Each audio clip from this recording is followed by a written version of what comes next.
আমি আবার চলে এসেছি রাত্রিবেলার একটা আইটেম নিয়ে, যেটা এবেলায় বানিয়ে রাখলাম। একটু কাজটা এগিয়ে রাখলে আমার মনে হয় সবাইরই সুবিধা হয়।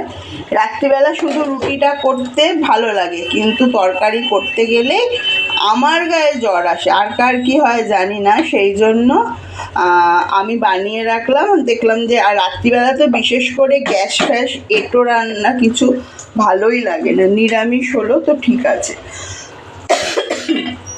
কিন্তু আমি এবেলা দেখলাম সময়ও আছে, তাই জন্য একটুখানি বর সকালবেলা একবার বলেইছে আজকে কি একটু ফুলকপি আলু দিয়ে ডিম দিয়ে হবে, যাই হোক। আমি বললাম না না হবে না, ওবেলা রান্না হয়ে গেছে, রাত্রিবেলা হালকা কিছু করব। কিন্তু যাই হোক বলে বেরিয়ে গেল তো, এবার ভাবলাম ঠিক আছে, হাতের কাছে ফুলকপিও রয়েছে, ডিমও রয়েছে, একটুখানি ফুলকপি আলু দিয়ে ডিম দিয়ে, আমি একদম রিচ করিনি, কেন অনেক রাত্রি করে ফিরছে তো অসুবিধা হবে, সেই জন্য হালকা করেই একটু ডিম আলু ফুলকপি দিয়ে, একটু কড়াইশুঁটি দিলে ভালো হতো, কিন্তু সেটা নেই। যাই হোক, একটুখানি ডিম আলু ফুলকপির কষা করে রাখলাম, রাত্রিবেলা একটু শুধু রুটিটা করে নেব।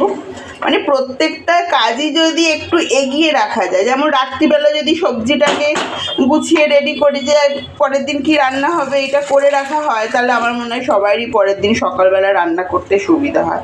এই জন্য আবার ওবেলাটা যদি এবেলা এগিয়ে রাখা হয় সেক্ষেত্রেও সুবিধা হয়। রাত্রিবেলা একটু হালকাভাবে রুটি করে নেব, হয়ে যাবে।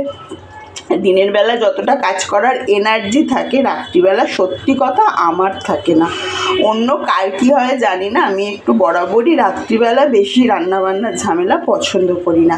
হালকা রুটি টুটি করলাম ঠিক আছে, আর সব সময় সব কিছুতেই কাজ এগিয়ে রাখার মজাই আলাদা।